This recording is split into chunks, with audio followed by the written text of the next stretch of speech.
Hello everyone. तो हम पढ़ रहे थे एनसीईआरटी की बुक्स, जिसमें हम अभी हमारे चल रहा है हिस्ट्री की बुक, जो कि है क्लास सेवन्थ की। एक मिनट पेन ले लेते हैं। क्लास सेवन्थ की हमारे अतीत सेकंड, और उसका ये है सेकंड चैप्टर, जिसका नाम है नए राजा और उनके राज्य। ये बेसिकली हो गई हिस्ट्री की जो है बुक। अब इसमें ये दिया हुआ है, 7वीं शताब्दी के बाद कई राजवंशों का उदय हुआ। मानचित्र एक में उपमहाद्वीप में विभिन्न हिस्सों में 7वीं से 12वीं शताब्दी के बीच शासन करने वाले प्रमुख राजवंशों को दिखलाया गया है। तो हम देखते हैं मानचित्र संख्या 1, 7वीं से 12वीं शताब्दी के प्रमुख राज्य। मानचित्र में गुर्जर, प्रतिहार, राजपूत, पाल, चोल और चाहमारो चौहानों के स्थान का निर्धारण कीजिए। क्या आप आज के उन स्थान राज्यों की पहचान कर सकते हैं जिन पर इनका नियंत्रण था? तो देखिए, ये है मानचित्र एक, जिसमें ये ऊपर दिया हुआ है कश्मीर, साइरस, मुल्तान के अरब, और ये है मंसूर के अरब। ये है इंद्रप्रस्थ, आज की दिल्ली। ये है चाहमार या चौहान वंश, जिसका ये हो गया ये क्षेत्र। फिर ये गुजर परम प्रतिहार, ये हो गया कहाँ, राजस्थान, दिल्ली, हरियाणा, पंजाब वाले इलाके में। ये हो गया गुजरात तक। और यहाँ नीचे आ गया आज के मध्य प्रदेश और उत्तर प्रदेश के बीच में ये गुर्जर प्रतिहार, और यहाँ पे मध्य प्रदेश में परमार हो गई। ये कन्नौज हो गया, ये हो गया प्रयाग और बनारस, और यहाँ पे हो गए चंदेल के शासक। और ये है पहाड़पुरा, या यहाँ पे जो उत्तर उत्तर पूर्वी भारत है आज का, या बांग्लादेश का इलाका है, वहाँ पे हो गए पाल शासक। और ये गंगा का क्षेत्र, जहाँ ये उत्कल यानी कि आज का उड़ीसा, ये है कलिंग, जो है अशोक के नाम के साथ ज़्यादा चर्चित है। ये है पूर्वी चालुक्य वेगी के स्थान पर। और यहाँ है राष्ट्रकूट या महाराष्ट्र आज का, जिसमें है ये मालखेत या माल्यखेत। और ये है चोल शासक जी। यहाँ पे चोल शासक जो है आज के आंध्र प्रदेश के, और केरल और कर्नाटक में ये लगभग हो गया ये चेर शासक, और तमिलनाडु में हो गई ये पांड्यन।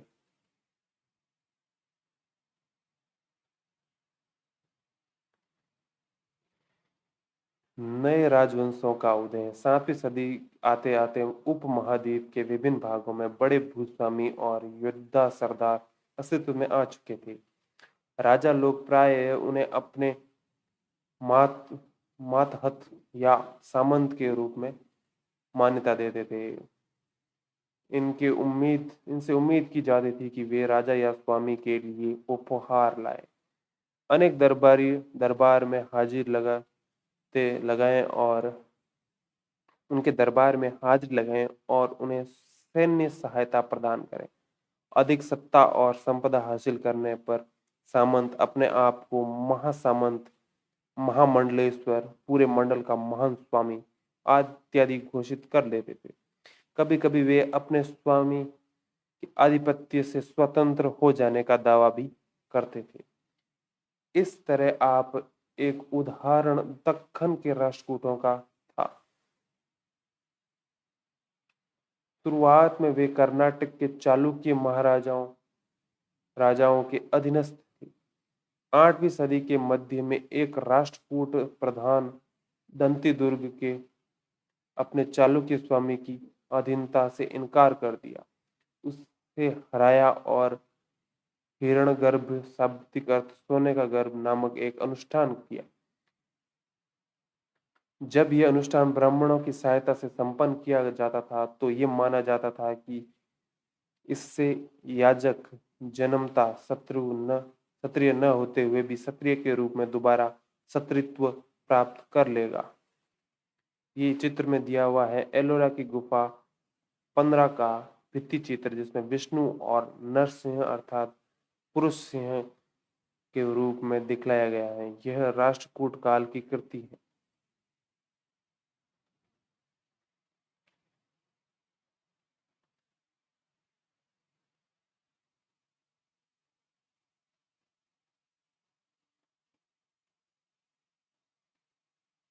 कुछ अन्य उदाहरणों में उद्यमी परिवारों के पुरुषों के ने अपनी राजशाही कायम करने के लिए सैन्य कौशल का इस्तेमाल किया। मिसाल के तौर पर कदंब, मयूरशर्ण और गुर्जर प्रतिहार हरिश्चंद्र ब्राह्मण थे, जिन्होंने अपने परंपरागत पेशे को छोड़कर शस्त्र को अपना लिया और क्रमशः कर्नाटक और राजस्थान में अपने राज्य सफलतापूर्वक स्थापित किए। राज्यों का प्रशासन। इन नए राजाओं में से कईयों ने महाधिराज राजाओं के राजा, त्रिभुवन चक्रवर्ती,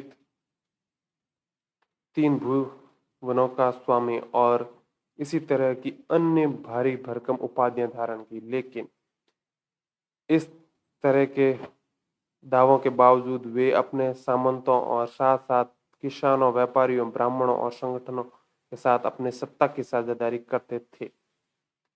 क्या आपके विचार में उन दौरों के एक शासक अपने लिए क्षत्रिय के रूप में पैदा होना महत्वपूर्ण था? इन सभी राज्यों में उत्पादों अर्थात किसानों, उत्पादकों यानी किसानों, पशुपालकों, कारीगरों से संसाधन इकट्ठे किए जाते थे। इनको अक्सर अपने उत्पादों का एक हिस्सा त्यागने के लिए मनाया या बाध्य किए जाते थे। कभी कभी इन हिस्सों को लगान मानकर वसूल आ जाता था।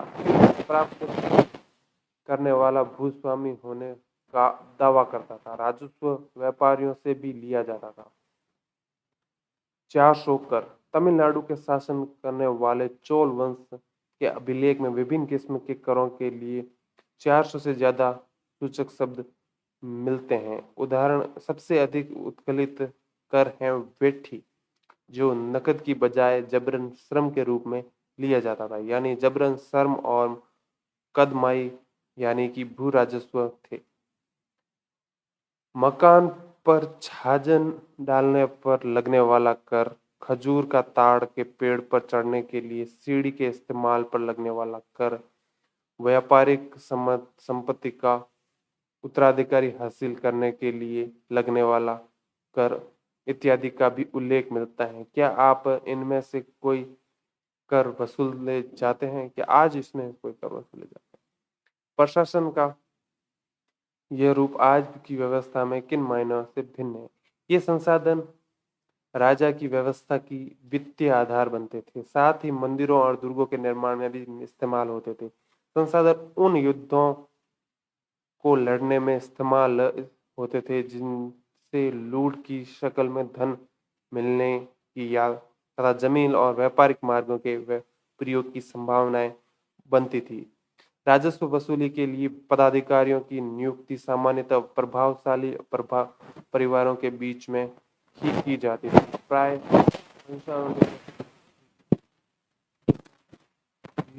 ऐसा ही होता था। कई बार राजा के निकट संबंधी ही इन औहदों पर होते थे।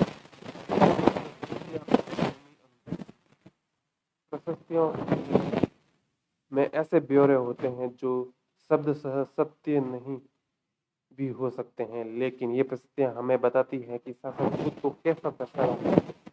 मिसाल, वे विद्वान ब्राह्मणों द्वारा रची गई थी जो अक्सर प्रशासन में मदद करते थे। नागभट्ट की उपलब्धियां। कई शासकों ने प्रशस्तियों में अपनी उपलब्धियों का बखान किया है। आपने पिछले साल गुप्त शासक की समुद्रगुप्त की प्रशस्ति के बारे में पढ़ा था, जिसमें बहुत सारी प्रशंसाएं लिखी हुई थी समुद्रगुप्त के बारे में। संस्कृत में लिखी गई ग्वालियर मध्य प्रदेश में पाई गई एक प्रशस्ति में प्रतिहार नरेश नागभट्ट के कार्य का वर्णन इस प्रकार किया गया है।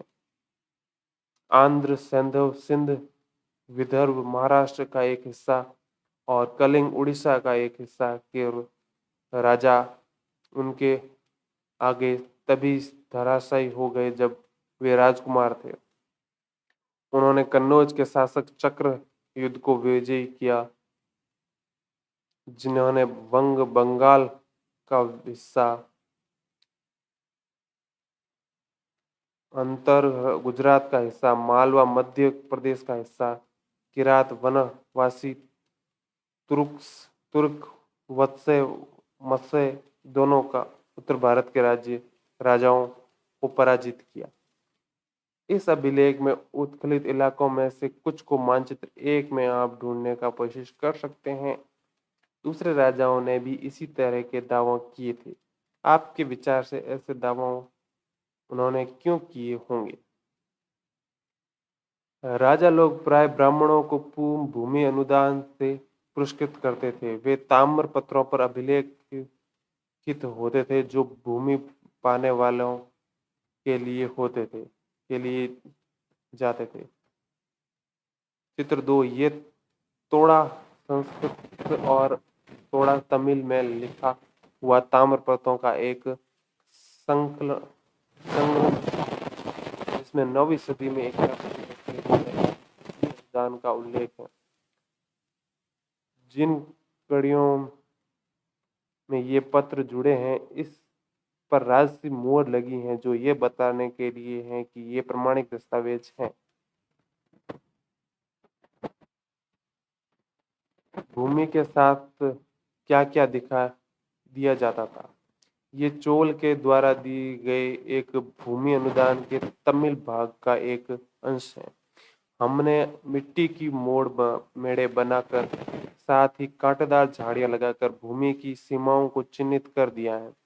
इस भूमि पर ये चीजें फलदार वृक्ष, पानी, भूमि, बगीचे और फलोद्यान, पेड़, कुएं, खुली जगह, चारागार, एक गांव, बॉबी, चबूतरे, नहरें, खाइयां, नदियां, दलदली जमीन, हौज, अन्नागार, मछलियों के तालाब, मधुमक्खियों के छत्ते और गहरी झीलें जिसे एक भूमि मिलती है वह इससे कर वसूली कर सकता है। वह न्यायाधिकारों द्वारा जुर्माने के तौर पर लगाए गए कर वसूल सकता है। पान के पत्तों पर लगने वाला कर, बुने हुए कपड़ों पर लगने वाला कर, साथ ही साथ वाहनों पर लगने वाला कर वसूल सकता है। वह पकी ईंटों से बने ऊपरी माले पर बड़े कमरे बनवा सकता है, बड़े और छोटे कुएं खुदवा सकता है, पेड़ और कांटेदार झाड़ियां लगवा सकता है, जरूरी हो तो सिंचाई के लिए नहर बनवा सकता है। उसे कुछ सुनिश्चित करना चाहिए कि पानी बर्बाद ना हो और तटबंधों का निर्माण हो। लेख में सिंचाई में जितने संभव स्रोतों का उल्लेख है उनकी सूची बनाएं और विचार विमर्श कीजिए कि उनका कैसे इस्तेमाल होता होगा। 12वीं शताब्दी में एक वृद्ध संस्कृत काव्य की रचना हुई जिसमें कश्मीर पर शासन करने वाले राजाओं का इतिहास दर्ज है। इसे कल्हण नामक एक रचनाकार द्वारा रचा गया। कल्हण ने अपना वृत्तांत लिखने के लिए शिलालेखों, दस्तावेजों, प्रयत्न, प्रत्यक्षदर्शियों के वर्णों और पहले के इतिहासों समेत अनेक तरह के स्रोतों का इस्तेमाल किया। पृथ्वियों के लेखकों से भिन्न वह अक्सर शासकों और उनकी नीतियों के बारे में आलोचनात्मक रूप दिखलाता है। इसलिए 12वीं सदी के लिए यह असाधारण ग्रंथ था। धन के लिए युद्ध। आपने यह गौर किया होगा कि इनमें से प्रत्येक शासक राजवंश का आधार कोई क्षेत्र विशेष था। वे दूसरे क्षेत्रों पर ही नियंत्रण करने का प्रयास करते थे। एक विशेष रूप से छायानीय क्षेत्र था गंगा घाटी में कन्नौज नगर। गुर्जर प्रतिहास, राजपूत और पाल वंशों के शासक सदियों तक कन्नौज के ऊपर नियंत्रण को लेकर आपस में लड़ते रहे। चूंकि इस लंबी चली लड़ाई में 3 पक्ष थे, इसलिए इतिहासकार को प्राय इसकी चर्चा त्रिपक्षीय संघर्ष के रूप में की है। मानचित्र 1 में देखो और वे कारण बताइए जिनके चलते वे शासक कन्नौज और गंगा घाटी के ऊपर नियंत्रण चाहते थे। उसका कारण ये था कि तीनों महान राजाओं के बीच में फंसा हुआ था, और ये हो सकता है कि वहाँ गंगा का उपजाऊ क्षेत्र था जहाँ पे अत्यधिक कृषि होती होगी और वहाँ से कर भी अच्छा हो सकता है और धान के साथ संबंधता भी आ सकती है। जैसा कि हम देखेंगे कि पृष्ठ ये में जो भी देखेंगे, शासकों ने बड़े मंदिरों का निर्माण करवा कर भी अपनी सत्ता और संसाधनों का प्रदर्शन करने का प्रयास किया। इसलिए जब वे एक दूसरे के राजाओं का पर आक्रमण करते थे तो मंदिरों को भी अपना निशाना बनाते थे। वे कभी कभी बहुत अधिक संपन्न होते थे जो कभी कभी बहुत अधिक संपन्न होते थे। आप अध्याय 5 में इसके बारे में पढ़ेंगे। अफगानिस्तान में गजनी का सुल्तान महमूद ऐसे शासकों में से सबसे प्रसिद्ध है। उसने 997 से लेके 1030 तक शासन किया और अपने नियंत्रण का विस्तार मध्य एशिया के भागों में ईरान उपमहाद्वीप के उत्तर पश्चिमी हिस्से तक किए। वह लगभग हर साल उपमहाद्वीप पर हमला करता था। उसका निशाना थे संपन्न मंदिर, उसमें गुजरात का सोमनाथ मंदिर भी शामिल था। महमूद जो धन उठा ले जा गया उसका बहुत बड़ा हिस्सा गजनी में एक वैभवशाली राजधानी के रूप में खर्च किया। सुल्तान महमूद अपने द्वारा जीती गई लोगों के बारे में भी कई बातें जानता था और उसने अल बैरूनी नामक एक विद्वान को इस उपमहाद्वीप का लेखा जोखा रखने के काम सौंपा। अरबी में लिखी हुई उसकी कृति किताब अल हिंद आज भी इतिहासकारों के लिए एक महत्वपूर्ण स्रोत है। अल बैरूनी ने इसे इत्तेहार करने के लिए संस्कृत के विद्वानों से परामर्श किया। युद्ध करने वाले दूसरे राजाओं में चाहमार भी थे। वे बाद में चौहान के रूप में जाने गए। वे दिल्ली और अजमेर के आसपास के क्षेत्र पर शासन करते थे। उन्होंने इतिहास और पूर्व की और अपने नियंत्रण क्षेत्र का विस्तार करना चाहा, जहां उन्हें गुजरात के चालुक्यों और पश्चिमी उत्तर प्रदेश के गढ़वालों से टक्कर लेनी पड़ी। चाहमारों का सबसे प्रसिद्ध शासक था पृथ्वीराज तृतीय 1168 से लेकर 1192, जिसमें सुल्तान मोहम्मद गोरी नामक अफगान शासक को 1991 में हराया, लेकिन दूसरे ही साल 1192 में उसके हाथों हार गया। मानचित्र 1 में दोबारा देखिए और विचार विमर्श कीजिए कि चाहमारों ने अपने इलाके का विस्तार क्यों करना चाहा होगा। चोल राज्य नजदीक के से एक नजर। तो ये है चोल राज्य, ये है इसकी परिवर्तनशील सीमा जो यहाँ से कहीं भी हो सकती थी। और ये इधर है, ये चोल राज्य और उसके पड़ोसी उरेयूर और तंजावुर एक तक। उरेयूर से तंजावुर तक चोल वंश सत्ता में कैसे आया। कावेरी डेल्टा में मुठ्ठियार नाम से प्रसिद्ध एक छोटे से मुखिया परिवार की सत्ता थी। वे कांचीपुरम के पल्लव राजाओं के तो थे। उरयार के चोल वंशीय प्राचीन मुखिया परिवार के विजयालय ने 9वीं सदी के मध्य मुठियारों को हरा कर एक डेल्टा पर कब्जा बनाया। उसने वहां तंजावुर शहर और निशुंभी सुंदी देवी का मंदिर बनवाया। विजयालय के उत्तराधिकारियों ने पड़ोसी इलाके को जीता और उसका राज्य अपने क्षेत्रफल तथा शक्ति दोनों रूपों में बढ़ता गया। दक्षिण और उत्तर के पांड्यन और पल्लव के इलाके इस राज्य का हिस्सा बना लिए गए। राजराज प्रथम जो सबसे शक्तिशाली चोल शासक माना जाता है 985 में राजा बना और उसी ने इसमें से ज्यादातर क्षेत्रों पर अपने नियंत्रण का विस्तार किया। उसने साम्राज्य के प्रशासन की का भी पुनर्गठन किया। राजा राजपुत्र राजराज के पुत्र राजेंद्र प्रथम ने उसकी नीतियों को जारी रखा और उसने गंगा घाटी, श्रीलंका तथा दक्षिणी पूर्वी एशिया के देशों पर हमला किया। इस अभियान के लिए उसने एक जल सेना भी बनाई। भव्य मंदिर और कांस्य मूर्तिकला।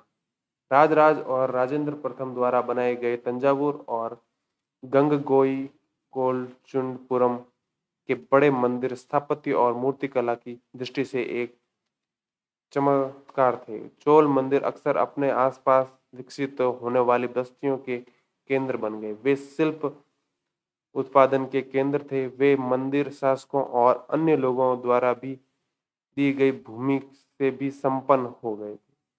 इन भूमि की उपज नई सारी विशेषज्ञों का निर्वाह करने में खर्च होती थी, जो मंदिर के आसपास रहते थे। इनके लिए काम करते थे पुरोहित, मालाकार, बावर्ची, महतर। ये है गंगई गंगई कोड चोलपुरम का मंदिर। छत जिस तरह से क्रमशः पतली होती गई, इस पर गौर करें। बाहरी दीवारों को सजाने के लिए पत्थर की जो प्रतिमाएं अलंकृत की गई हैं, उन्हें भी देखिए।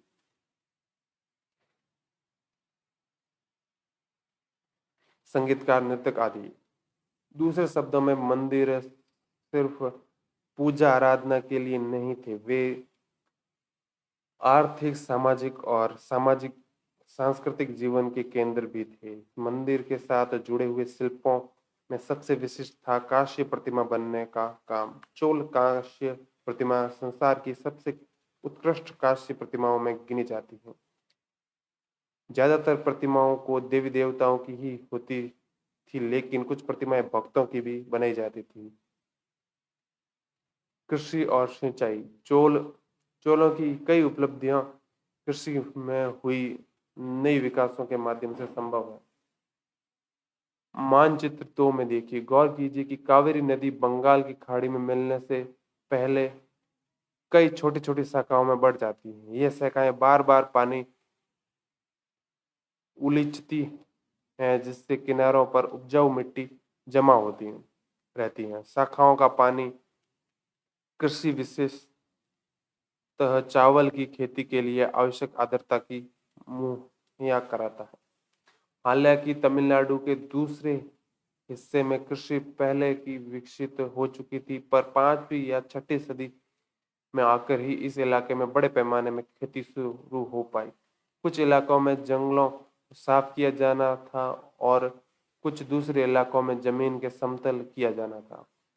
डेल्टा क्षेत्रों में बाढ़ को रोकने के लिए तटबंध बनाए जाने थे। पानी के में खेतों तक ले जाने के लिए नहरों का निर्माण होना था। कई क्षेत्रों में एक साल में 2 फसलें उगाई जाती थी।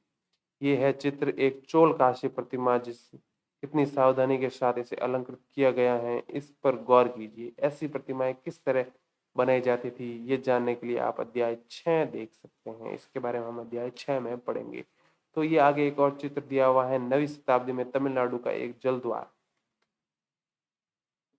हौज हौज से नदी की शाखाओं को पानी के प्रवाह को इसके जरिए नियंत्रित किया जाता था। इस पानी से खेत सिंचित होते थे। जल द्वार परंपरागत रूप से एक लकड़ी या धातु बांधा है, जो आमतौर पर पानी को स्तर को नियंत्रित और नदियों को और नहरों में दर प्रवाह को संचालित करते हैं। कई जगहों पर फसलों की सिंचाई कृषि के रूप में करना जरूरी था। सिंचाई के लिए कई पद्धतियां अपनाई गई। कुछ इलाकों में कुएं खोदे गए, कुछ अन्य जगहों में बारिश के पानी को इकट्ठा करने के विशाल सरोवर बनाए गए। स्मरण रहे कि सिंचाई के काम में योजना की जरूरत होती है, जैसे श्रम और संसाधनों को व्यवस्थित करना। इन कामों की रेक करना और ये तय करना कि पानी का बंटवारा कैसे किया जाए। ज़्यादातर नए शासकों साथ साथ गांवों में रहने वाले लोगों इस गतिविधियों में सक्रिय रूप से दिलचस्पी दिखाते थे। साम्राज्य का प्रशासन प्रशासन किस प्रकार गठित था। किसानों की बस्तियां जो उर कहलाती थी सिंचाई खेती के लिए साथ बहुत समृद्ध हो गई। इस तरह के गांवों के साथ नाडु समूह को नाडु कहा जाता था। ग्राम परिषद को और नाडु न्याय करने और कर वसूलने जैसे कई प्रशासकीय कार्य करते थे। वेल्लाल जाति के धनी कृषकों को केंद्रीय चोल सरकार की देखरेख में नाडु में कामकाज में अच्छा खासा नियंत्रण हासिल था। उसमें से कई भूमि स्वामियों को चोल राजाओं ने सम्मान के रूप में मुवेल वेदन, तीन राजाओं के अपनी सेवाएं प्रदान करने वाला वेलन या किसान अरियार प्रधान जैसी उपाधियां दी और उन्हें केंद्र में महत्वपूर्ण राजकीय पद सौंपे। भूमि के प्रकार चोल अभिलेखों में भूमि की विभिन्न कोटियों का उल्लेख मिलता है। वेल वेलन वगई गैर ब्राह्मण कृषाण स्वामी की भूमि, ब्राह्मण देव ब्राह्मणों को उपहार में दी गई भूमि, साला भोग किसी विद्यालय के रखरखाव के लिए भूमि, देवदान तिरुनमुट्टकनी मंदिर को उपहार में दी गई भूमि, पल्ली चंदम जैन संस्थाओं को दान में दी गई भूमि। हमने देखा कि ब्राह्मणों को समय समय पर भूमि अनुदान या ब्रह्मदेय प्राप्त हुआ। परिणाम स्वरूप कावेरी घाटी और दक्षिणी भारत के दूसरे हिस्सों में ढेरों ब्राह्मण बस्तियां अस्तित्व हो गई। प्रत्येक ब्रह्म देह की देखरेख प्रमुख ब्राह्मण भूस्वामियों की एक सभा द्वारा किया जाता था। ये सभाएं बहुत कुशलतापूर्वक काम करती थी। इनके निर्णय शिलालेखों में प्राय मंदिरों की पत्थर की दीवारों पर ब्यौरा वार दर्ज किया जाने जाते थे। नगरम के नाम से ज्ञात व्यापारियों के संघ की भी अक्सर शहरों में प्रशासकीय कार्य संपादित करते थे। तमिलनाडु के चिंगलुटपुर जिले में उत्तर मेरू में प्राय अभिलेखों में इस बात का सविस्तार वर्णन है कि ब्राह्मणों की सभा का संगठन कैसे था। सिंचाई के कामकाज, बाग बगीचों, मंदिरों इत्यादि की देखरेख के लिए सभा के विभिन्न समितियां होती थी। इनमें सदस्यता के लिए लोग योग्य होते थे। इनके नाम तालपत्र के छोटे टिकटों पर लिखे जाते थे और मिट्टी के बर्तन में रख दिए जाते थे और किसी छोटे लग के को हर समिति के लिए एक के बाद एक टिकट निकालने के लिए कहा जाता था।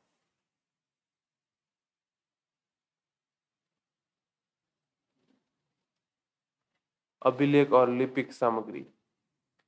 उत्तर मेरु अभिलेख के अनुसार सभा के सदस्य के लिए इच्छुक लोगों को ऐसी भूमि का स्वामी होना चाहिए जहां वे भूस्वामी राजस्व वसूला जाता है। इसके उनके पास अपना घर होना चाहिए। उनकी उम्र कम से कम 35 से लेकर 70 के बीच होनी चाहिए। उन्हें वेदों का ज्ञान होना चाहिए। उन्हें प्रशासनिक मामलों की अच्छी जानकारी होनी चाहिए और ईमानदार होना चाहिए। यदि कोई पिछले 3 सालों से किसी समिति का सदस्य रहा है तो वह किसी और समिति का सदस्य नहीं बन सकता। जिससे अपने या अपने संबंधियों के खाते जमा नहीं कराए हैं वह चुनाव नहीं लड़ सकता। अभिलेखों में राजाओं और शक्ति संपन्न पुरुषों के बारे में में जो जानकारी मिलती है, लेकिन वह जानना खासा मुश्किल है कि साधारण मर्दों और औरतों का जीवन इन राज्यों में कैसा था। 12वीं शताब्दी की तमिल कृति पेरियार पुराणम एक उदाहरण। अंडरून की सरहोदर का फूस की पुरानी वाली छोटी छोटी झोंपड़ियों में अटा पड़ा पुलानया एक ऐसा समूह जिसे ब्राह्मण और प्रतिष्ठित समाज के बारे में जानते लोगों का एक छोटा समूह, छोटा सा पुरवाहा था, जिसमें ओछे किस्म के पैसे में लगे खेतीहर मजदूर रहते थे। चमड़े की पेटियों से घिरे हुए झोपड़ियों के आहत में छोटे मुर्गे मुर्गियां झुंडों में घूमते रहते थे। गहरे रंग के बच्चे जो काले लोहे के कंगन पहने हुए थे, छोटे पिल्लों को उठाए उछलते रहे चल रहे थे। मारू दो पेड़ों की छाया में एक मजदूरनी ने अपने बच्चे को चमड़े की एक चादर पर सुला दिया। आम के पेड़ भी थे जिनकी शाखाओं पर नगाड़े लटके हुए थे। नारियल के पेड़ों के नीचे जमीन में बने छोटे गड्ढों में छोटे सिरों वाली कुतियां पिल्लियों को दूध पिलाने के लिए बाद लेटी हुई थी। लाल कलंगी वाले मुर्गों ने पौ फटने से पहले तगड़े पुलिया पुलाया या बहुवचन को दिन के काम पर जाने के लिए हाथ लगाने हुए भाग दे रहे थे। धान कुटाई लहरदार बालों वाली पुलाया स्त्रियों के गाने की आवाज रोजाना कांसी वनों वृक्ष की छाया में फैलती थी। क्या इस पूर्वे के कुछ ब्राह्मण थे जिनकी राह की गतिविधियां चल रही थी, जिनका वर्णन करें? आपके ख्याल से अभिलेखों में इन सब का उल्लेख क्यों नहीं किया गया?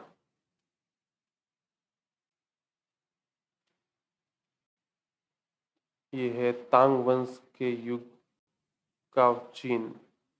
चीन में तांग राजवंश में के तरह एक साम्राज्य स्थापित हुआ जो लगभग 300 वर्षों तक 7वीं से 10वीं शताब्दी तक सत्ता में रहा। उसकी राजधानी शियांग दुनिया के सबसे बड़े नगरों में से एक थी। यहाँ तुर्की, ईरानी, भारतीय, जापानी और कोरियाई आया जाया करते थे। तांग साम्राज्य परीक्षा के माध्यम से नियुक्त की गई नौकरशाही द्वारा प्रोत्साहित होता था। इन परीक्षाओं में हर इच्छुक व्यक्ति बैठ सकता था। अधिकारियों के चयन की यह व्यवस्था कुछ बदलावों के साथ 1911 तक कायम रही। भारतीय उपमहाद्वीप में प्रचलित व्यवस्थाओं से यह व्यवस्था किन मायनों में भिन्न थी? तो ये था इस हिस्ट्री के चैप्टर 7th क्लास का सेकंड चैप्टर, जो कि हुआ समाप्त। नेक्स्ट वीडियो में हम पढ़ेंगे 3rd चैप्टर। तब तक के लिए धन्यवाद। Thank you.